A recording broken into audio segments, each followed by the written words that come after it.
Gary Cooper revealed everything in his posthumous note. That alters everything. Born Frank Gary Cooper James Cooper. Helena, Montana, May 7, 1901. His upbringing in the rough American West, with its vast open sky, ranches, and wildness, shaped his characters. His background in ranching, horseback riding, and outdoor adventure gave him a natural elegance and ease that few performers could match on television. Cooper did not initially anticipate a career in Hollywood. After completing school in England and Grinnell College in Iowa, he returned to Montana due to an injury that halted his athletic participation. At this time, he started sketching and writing to explore his creative interests. In the mid-1920s, a temporary transfer to Los Angeles for illustration employment led to a career in movies. His natural horsemanship and calm temperament let him work as a stunt rider and extra in silent westerns. Little did they know that their humble beginnings would lead to a very remarkable career in film. Cooper was noticed by major studios in the late 1920s and early 1930s due to his talent, charisma, and captivating presence. After gaining national acclaim for his breakthrough performances, his warm, slightly hesitant voice became a strength in talking pictures, unlike the polished theatricality of early sound actors. Featuring films such as A Farewell to Arms, 1932, Mr. Deeds Goes to Town, 1936, Sergeant York, 1941, and High Noon, 1952. He became recognizable. The principled man speaks gently yet stands forcefully. The reluctant hero relies on conscience rather than swagger for courage. Audiences found his performances resonant, reflecting honesty, integrity, and the quiet resolve they respected or desired to emulate. Cooper was quite popular and received many praises. He holds 2 Academy Awards for Finest Actor and a 3rd honorary Oscar for his lasting impact on filmmaking. Even more stunning than the trophies was his considerable influence. Later actors, such as Clint Eastwood, Kevin Costner, and Daniel D. Lewis, praised Cooper's ability to command attention with restraint. He showcased the power of minimalism in his work. Evidence suggests that a glance, posture change, or subtle phrase can convey significant information. Cooper was known for his low-profile lifestyle and unassuming personality outside of the screen. Despite his fame, he remained humble and introverted, favoring simple pleasures above Hollywood excess. Many friends and co-workers praised his dedication, modesty, and gentleness. He was admired for his qualities as an actor and a person.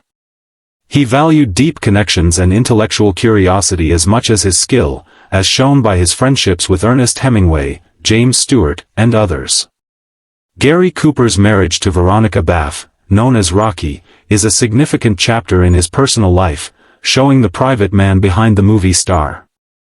Cooper and his wife married in 1933, during his quick rise in the film industry. Their partnership endured through victories, separations, reconciliations, and the scrutiny of celebrity. Veronica, a refined New York socialite, complimented Cooper's soft-spoken, gentlemanly disposition with her calm confidence. Her expertise in equestrian sports and limited acting experience placed her on the edges of Hollywood.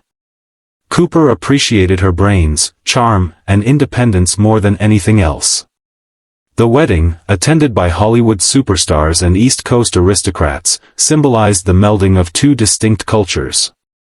Cooper was drawn to Veronica's refined upbringing and ability to negotiate high society and Hollywood, despite his portrayal as the rugged American West figure. She reinforced his sense of dignity and challenged him to evolve beyond his lax persona, serving as a stabilizing influence.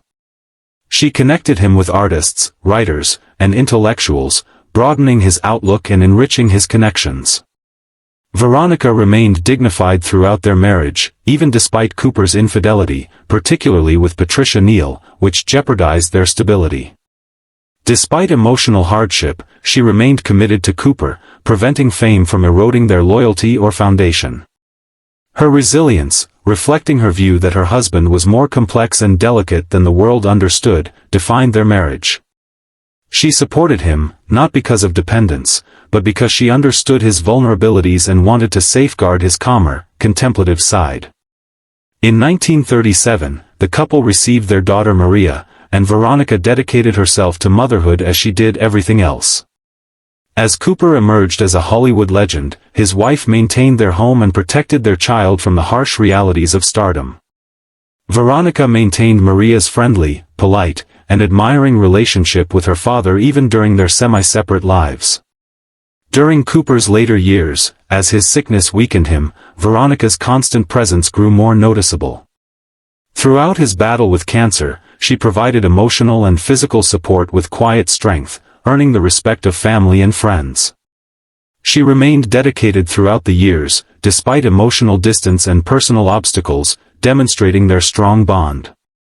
Veronica honored Cooper's legacy with elegance and moderation after his death in 1961, avoiding publicizing their marriage and instead preserving his memory privately with grace and loyalty. Many believed she understood Gary Cooper's spirit, balancing his restlessness with her calm presence and love from his peak stardom to his final days. Hollywood historians and aficionados of classic cinema have long discussed the emotional connection between Gary Cooper and Ingrid Bergman, two of the most admired stars of the era. Cooper was emotionally impacted by their on-screen connection, but few knew until a special handwritten note appeared after his passing.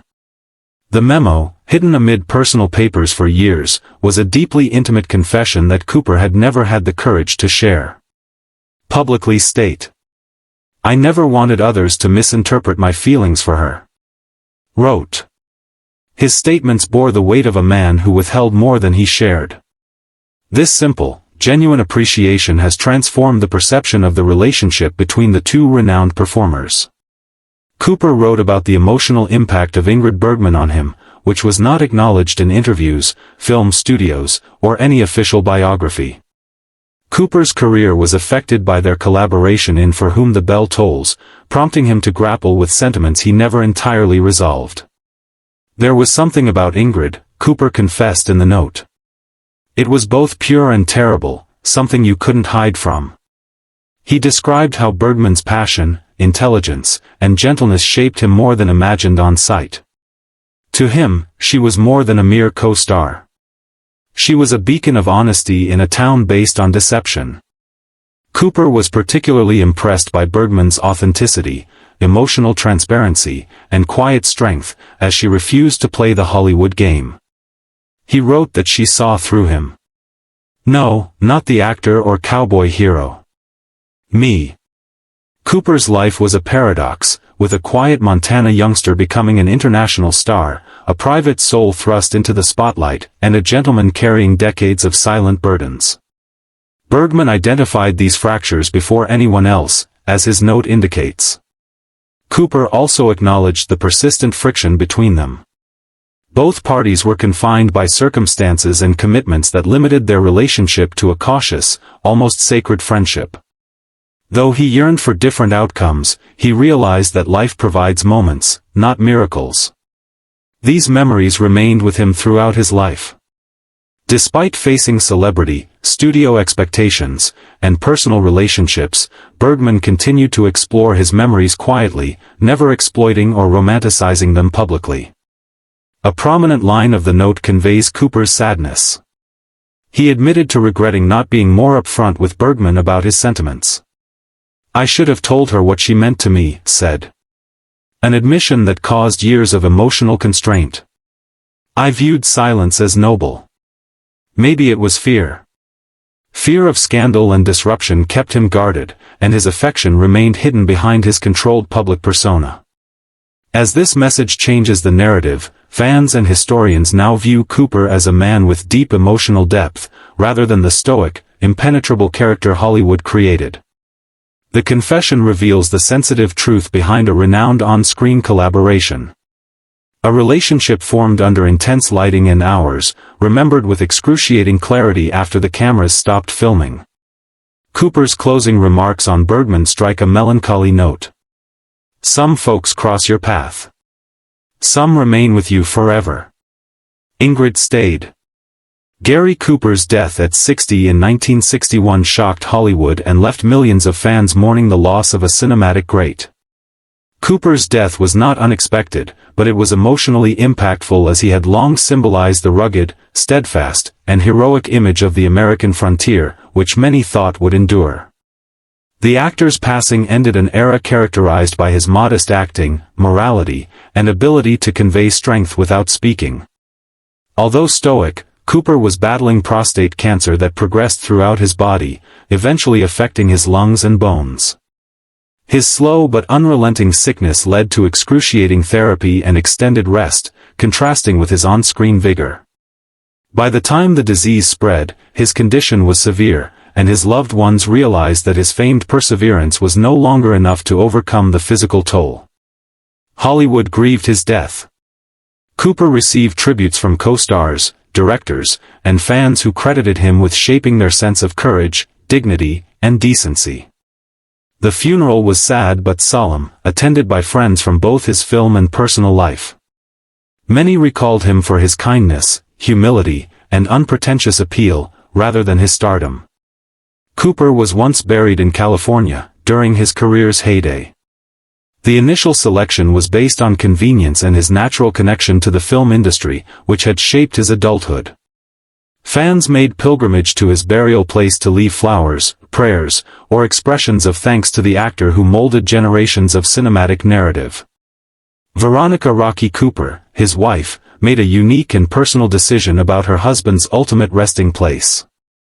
To honor his life, marriage, and shared principles, she arranged for his body to be relocated across the nation and buried in Sacred Heart Cemetery in Southampton, New York. The move was made thoughtfully to reflect his wish for a more calm and fitting existence on the East Coast, away from Hollywood duties. Sacred Heart Cemetery provided a peaceful, secluded atmosphere away from the bright lights, industrial noise, and continual attention he had experienced throughout his career. It was a peaceful retreat surrounded by trees, open skies, and reflected Cooper's love of nature and simplicity.